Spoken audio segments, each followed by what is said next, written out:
الله من بعد ما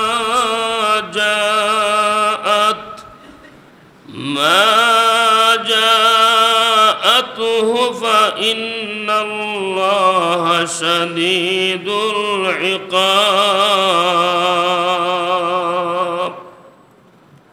হে রাসূল আপনি বনি ইসরাইলের অর্থাৎ ইহুদিদের যে আলেমরা এদেরকে আপনি জিজ্ঞাসা করেন কাম আতাইনাহুম মিন আয়াতিন বাইয়িনা আমি তাদেরকে কত কত দলিল প্রমাণ স্পষ্ট প্রকৃষ্ট দলিল প্রমাণ আমি আর দিছিলাম কিন্তু আমার পক্ষ থেকে দলিল প্রমাণ এরা ফায়া উচিত ছিল সত্য পথ গ্রহণ করা গুমরাহি ত্যাগ করা কিন্তু আমার পক্ষ থেকে দলিল প্রমাণ ফাইয়া এরা হেদায়েতকে ত্যাগ করছে আর গুমরাহির কি করছে গ্রহণ করছে এটা ব্যাখ্যা করলে আপনারা বুঝবেন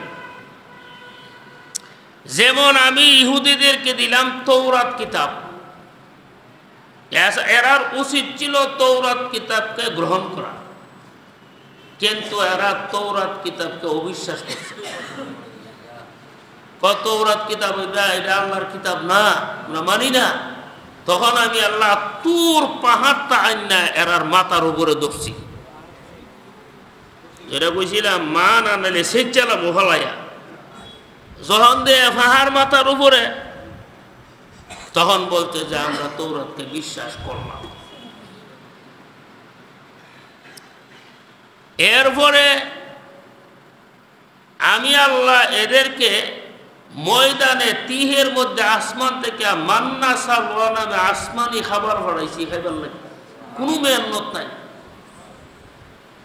কিন্তু হেরাই নিয়ামতের কদর করছে না শেষ বলে মান্না সালওয়ার মধ্যে পছন্দ করছে আর হেরাও ইচ্ছা করছে কৃষিকাজ করে বলে খাইব তখন আমি কৃষিকাজের মধ্যে লাগাইলাম এরপরে ফেরাউনের কবল থেকে রক্ষা করার জন্য আমি লোহিত সাগরের পানি পাঠায়া রাস্তা বানাই দিলাম এরা সাগরের হিফার গিয়ে বাসনের পূজা শুরু করে দিছে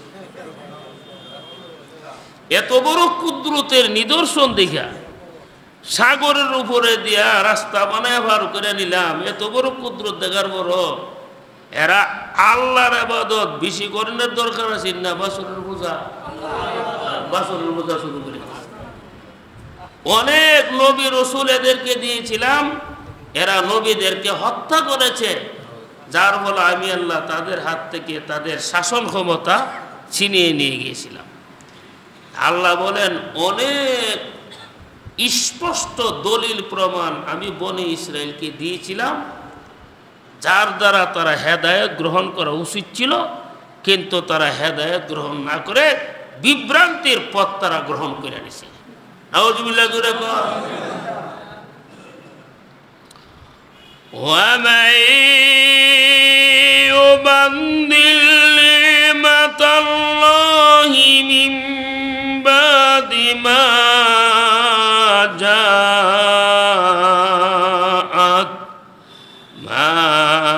জাআতুহু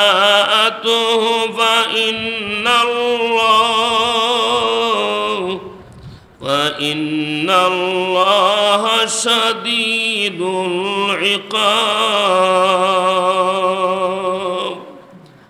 আল্লাহর নিয়ামত আসার পরে যারা নিয়ামতকে পরিবর্তন করে কি করে পরিবর্তন করে আল্লাহ এদের জন্য শাস্তি নির্ধারিত আছে নিশ্চয়ই আল্লাহ তাআলা কঠোর শাস্তি দাতা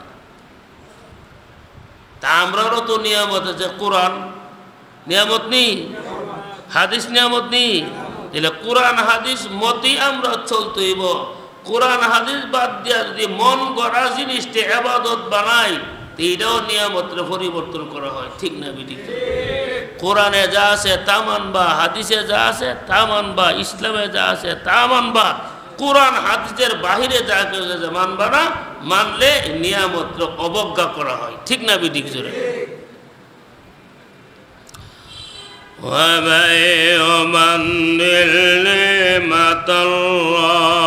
নিয়ামত পরিবর্তন করতেন নাই, যে নিয়ামত আল্লাহ দিয়েছে নিয়ামত কদর করতে চাই।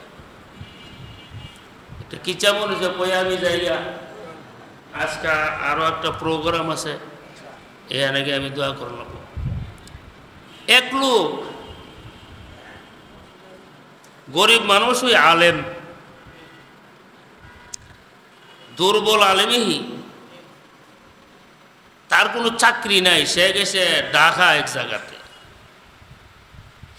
গিয়া দেখে একটা মসজিদ, এটা টিনের ঘর, মহল্লার মানুষ গরিব, মসজিদ তুলল টিনের, বেড়াচারা বাংলা। হুজুরে গিয়া বলল মহল্লার মানুষকে যে আপনার আর এই মসজিদের ইমাম আসেনি? কারে ইমাম তো কিছুদিন আগে গেছে গা, বেতন টেতন দিতে পারি না, এইবারে গেছে গা। তখন তিনি বলল ঠিক আছে, আপনারা যদি আমাকে রাখেন, বেতন যাওই দেন, আমি মসজিদের মধ্যে থাকবো, আর চেষ্টা করে মসজিদটারে আবাদ করার আমি চেষ্টা করব। মহল্লার দ্বারা বললো হুজুর আমরা তো মাসে মাসে বেতন দেওয়ার মতন কোনো তৌফিক নাই, আমরা সহ্য ধৈর্য করে থাকতেই। বলছে ঠিক আছে। ইমাম সাহেব এখলাসের সাথে যখন কেউ কোনো একটা নেক কাজ করে, এটা আল্লাহ তাআলা আস্তে আস্তে কি করে বাড়াইয়া দেয়, মানে মজবুত করে দেয় আল্লাহ তাআলা, ঠিক না বেঠিক জোরে কর? আর এখলাস না থাকলে সমস্যা আছে। এক লোক গরিব মানুষ, এক আল্লাহওয়ালার সাথে দেখা করার জন্য বহুত বড় হিসাব, উনি মনে করলো যে আমি যে যাবো খালিয়াতে কেমনে যাবো, কিছু হাদিয়া নিয়ে যাওয়ার দরকার, কিন্তু হাদিয়া নেওয়ার মতন পয়সা ওনার হাতে। শেষ বলে সিদ্ধান্ত নিল যে না, আমি খালিয়াতে যাবো। খালিয়াতে রোয়ানা দেওয়ার পরও মনের ভিতরে একটা ইতস্ততা যে খালিয়া আবার কেমনে যাবো। শেষ বলে উনি সিদ্ধান্ত নিছে, সাথে ছিল পাহাড়ের মধ্যে গিয়া লাকড়ি কাটছে, এই লাকড়ির ফুজা লইয়া হুজুরের বাড়ি গেছে। ঈশা হুজুর জিগাইল তুমি লাকড়ির পূজা কেড়ে আনছ? তখন বলল হুজুর আমি আপনার সাথে সাক্ষাতের জন্য আসতেছিলাম, কিন্তু হাদিয়া আনার মতন পয়সা আমার হাতে নাই। শেষ ফলে আমি পাহাড় থেকে লাকড়িগুলি আনছি, এই কারণে আপনার তো উজোখানা আছে, উজোখানার পানি গরম করতে গেলে লাকড়ি লাগে, এই লাকড়ি দিয়ে যেন উজোখানার পানি গরম করতে পারেন, এখানে লাকড়ি রয়েছে। তখন হুজুরে মুরিদানরে বলল সে যে লাকড়ির পূজাটা হাদিয়া হিসেবে আনছে, এর মধ্যে এখলাস আছে, বরকত আছে, এই পূজাটা রেখে দাও, আমি যেদিন মারা যাবো, যেদিন আমার গোসল দিবার লাগে গরম পানি করবা, এই লাকড়ি দিয়ে আমার পানিটা গরম করবা, তাই মধ্যে এখলাস আছে। সুবহানাল্লাহ। ইমাম সাহেব এখলাসের সাথে খেদমত শুরু করছে। এই মসজিদকে ইমাম সাহেবের চেষ্টা করে 3 তালা করছে, টাইলস লাগাইছে, খুব সুন্দর পরিবেশ, হে জান জীবন দিয়া এই খেদমতটা করছে। মহল্লাবাসী লাগে নিয়ামত নেই, নিয়ামত। একদিন মসজিদের সভাপতি মুসল্লিরা বলছে যে আমরা এই মসজিদের কমিটির সদস্য যারা আছে আপনারা বসেন, আমরা জরুরি পরামর্শ করব। তখন তারা বললো যে অতি জরুরি পরামর্শ, কি এর পরামর্শ যেন করবো করছে না। সব মুসল্লিরা এবং সেক্রেটারি কেশিয়ার তারাও কি করছে, বসছে। সভাপতি হঠাৎ করে মিটিং ডাক দিছে, বসবার কাম, তো বসছে। জিগাইল সভাপতি সাহেব আপনি এত দ্রুত গতিতে মিটিং ডাকলেন কি লেগি? তখন বললো যে রে আমরা মসজিদটা তো আগে আছি টিনের ঘর, এখন আল্লাহর বলে 3 তালা হয়েছে, টাইলস লাগাইছি, কত সুন্দর পরিবেশ, মসজিদ তো উন্নত হয়েছে, ইমামের দিক দিয়েও তো আমরা উন্নত করণের দরকার। কিতা ওই ইমামরা ভালাইলাম, ইমামরা ভালাইলাম বাদ দিলাম। ইমাম সাহেব আল্লাহ এই বুঝি তোমার বিষা জান জীবন দিয়া মসজিদ 3 তালা করলাম, মায়েরা দিকে আমার বলে ভালাই লইব। তোমার আল্লাহ জোরে আনন্দ বড় নিমুখ খারাপ, ইমাম ভালাইলাম। মুসল্লিরা বললো আপনারা কি কর? তখন মানুষের মধ্যে তো কিছু কিছু আছে, এই তো হইলো আপনার বাইরের শাসা, যে যেমনি এমনি জি জি জি জি এটা করতে বুঝে না, ঠিক না বেটি? মুসল্লিরা বলে জি জি জি আমরা ইমাম ফালাইলাম ওটা ধরা। তে মুসল্লিদের মধ্যে তো সর্দারও আছে, জ্ঞানীও আছে। একটা লোক দাঁড়াইছে, দাঁড়ায় বলল, সভাপতি সাহেব একটা কথা শুনেন। মসজিদটা ছিল টিনের ঘর, এটা হচ্ছে 3 তালা। কার ওসিলা? ইমাম সাহেবের ওসিলা। উনি যদি আমরা মহল্লাতে না আসতো, 3 তালা মসজিদ আমরা দেখলাম। আমরা যে সিদ্ধান্ত নিছেন উন্নতি করবার লাগে ইমাম পাল্টা লেবান, ফল্লা পাল্টার লাগবো আমরারে। আমরা তো দীর্ঘদিন ধরে সভাপতি, ঠিক না বেটি? এই সভাপতি আমরা চলবে না। মুসল্লিরা কর ঠিক ঠিক ঠিক, ওখানে আবার হিডারও কর ঠিক। সেটা আমি তো নিজের কোনো জ্ঞান নাই, ওই যে ওপরের জ্ঞান দা চলি ইটাও বলে ঠিক হই। ইমাম যদি ভালো লাগে সভাপতি ভালো লাগে,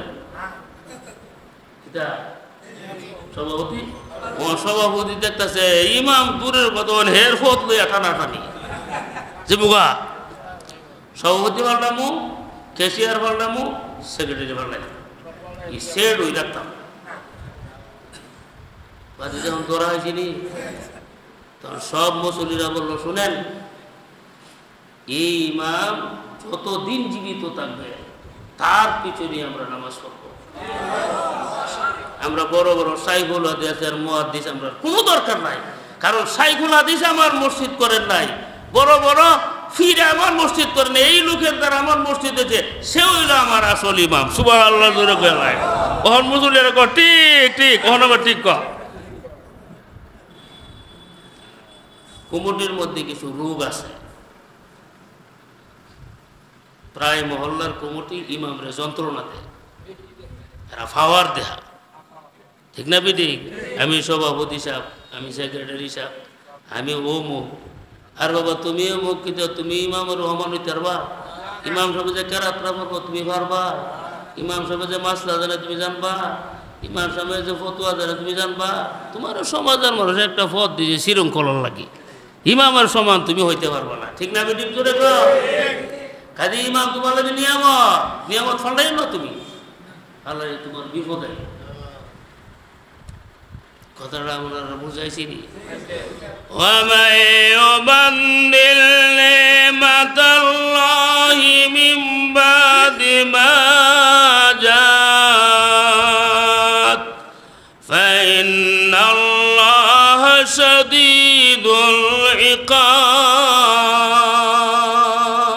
সুবহানাল্লাহ। এরপরে সূরা বাকারার 212 নম্বর আয়াতে আরো গুরুত্বপূর্ণ একটা আলোচনা আসতেছে, আমরা আগামীকাল ইনশাআল্লাহ শুনবো। আল্লাহ আমরা সবাইকে আমল করার তৌফিক দান করুন। আস্তাগফিরুল্লাহ রাব্বি মিন কুল্লি যামবি ওয়া আতুবু ইলাইহি লা হাওলা ওয়ালা কুওয়াতা ইল্লা বিল্লাহিল আলিয়্যিল আযীম।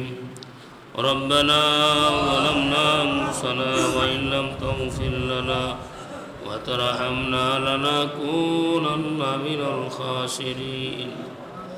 আল্লাহ দীর্ঘ 8 দিন পর্যন্ত আমরা এই মসজিদে বসে বসে তোমার কালামের তাফসীর শুনে আসছি। সামনে দিনগুলি শুনবার ইচ্ছা আছে আল্লাহ, আমাদেরকে তুমি সুস্থতার নিয়ামত দান করো আল্লাহ, সুস্থতার নিয়ামত আমাদেরকে দান করো আল্লাহ। আমাদের জিন্দিগির গুনাহ খাতা মাফ করো আল্লাহ। আমাদের মা বাপ, দাদা দাদি, নানা নানি, শ্বশুর শাশুড়ি, আকরাম যারা কবরে আছে আল্লাহ, তাদের কবরগুলি জান্নাতের বাগান বানায়া দাও আল্লাহ। আমাদের মধ্যে অনেক বিমারি আছে, তুমি ভালো করে দাও আল্লাহ। দিনের নেক আশাগুলি কবুল ফরমাও আল্লাহ। হাজার হাজার লক্ষ লক্ষ কোরআন খতম সারা পৃথিবীতে হইতেছে আল্লাহ। এই কোরআন খতমের সাথে আমাদের খতমগুলিকে মিলিয়ে কবুল করিয়া নাও।